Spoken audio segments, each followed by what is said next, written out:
अस्सलाम वालेकुम स्टूडेंट।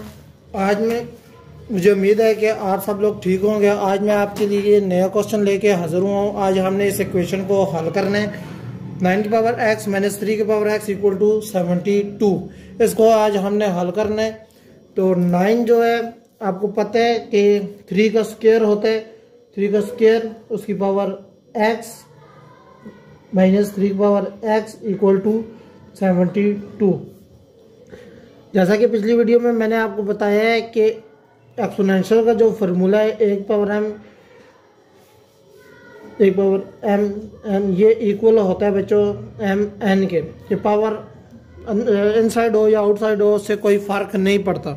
तो इसी तरह हम 3 की पावर x को अंदर ले जाते हैं और 2 को बाहर ले जाते हैं। 3 की power x power 2 minus 3x equal to 72। 3 की पावर x को हम इक्वल पुट करते हैं y के, y इक्वल टू 3 की पावर x। अब जहाँ 3 की पावर x आएगा उधर हमने y पुट करना है। y का square minus y equal to 72। बच्चों यहाँ पे 72 के साथ प्लस का साइन है तो इसको उठा के हम दूसरी साइड लेके आते हैं तो साइन इसका चेंज हो जाएगा। Minus y minus 72 equal to 0।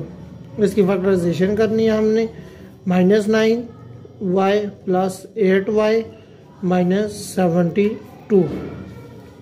पहले दो में आपका y कॉमन है तो फैक्टराइजेशन का आपको पता है कि प्लस माइनस जब होगा तो ये मिड वाली चीज़ बने और जब मल्टीप्लाई हो तो एंड वाली चीज़ बने। 9 8 72 और जब आप इसको प्लस माइनस करेंगे प्लस माइनस माइनस 9 में से 8 जाएगा तो y आ जाएगा। पहले दो में आपका कॉमन है y माइनस 9 आ जाएगा प्लस 8y माइनस 9 आ जाएगा। तो y plus 8y minus 9, y को आप प्लस 8 इक्वल टू 0 करेंगे, y इक्वल टू माइनस 8 आपका आ जाएगा और y माइनस 9 इक्वल टू 0 करेंगे और y इक्वल टू 9 आ जाएगा। y जैसा कि आपको नज़र आ रहा है 3 की पावर x है तो आप इसको पुट करेंगे इक्वल टू माइनस 8।